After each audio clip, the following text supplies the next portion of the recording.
When you've beaten the Wonderlands campaign and gained access to the Chaos Chamber endgame mode, there's a bit more than meets the eye. Normally, the encounters you encounter through the chamber are random and have no real cadence to follow except shoot, loot, and move on. However, if you choose the featured run at the Dragon Lord when activating a run, you can predictably look out for glowing runes along the way that will trigger secret raid-like bosses after completing all the encounters in that run, though these runes can appear in the same rooms in the normal randomly generated mode. The runes, of which we've only found 3 so far, appear after the completion of an encounter.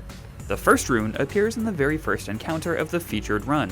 Again, this can appear in the random room in normal mode. Once you've killed all the enemies here, head to the Dragon Lord on the platform in the middle of the room.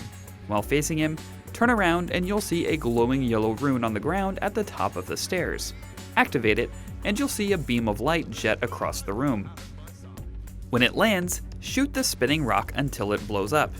In its wake, you'll see a big rune of the same style. Shoot this until it too explodes and move on to the next encounter. The second rune we found doesn't come until the 7th encounter of the featured run. Complete this room and head to where you'll get your loot in the middle of the area. To the left of the d20 dice that you need to smash for crystals, you'll find the green glowing rune on the wall of the castle ruins. Activate it and follow the lights until it lands. A mushroom will sprout from the ground. Once it's fully formed, jump on it to release spores. One of these spores will turn purple. Shoot this and repeat it for each spore that turns purple as they slowly fall to the ground, one right after another. The mushroom will spawn 3 sets of spores, each set with more spores than the last.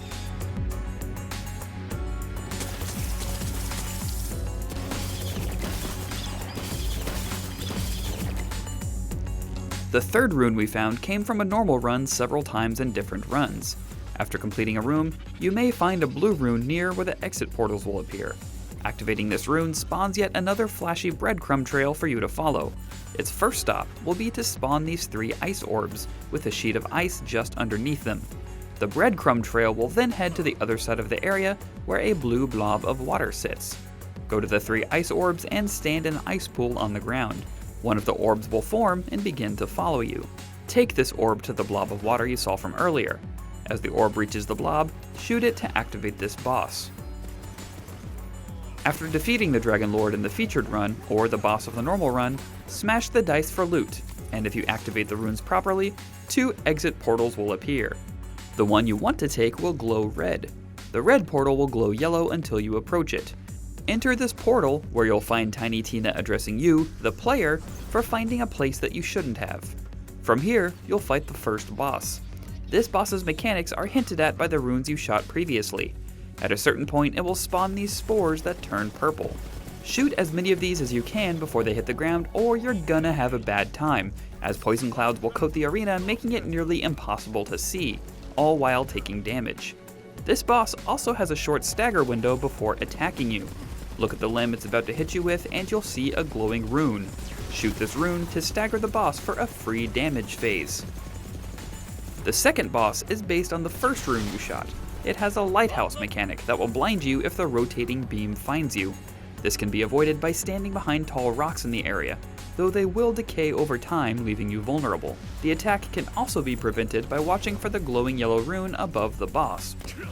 Eventually, the boss will dig into the sand and shark its way through, all while having the same type of glowing rune exposed above the surface.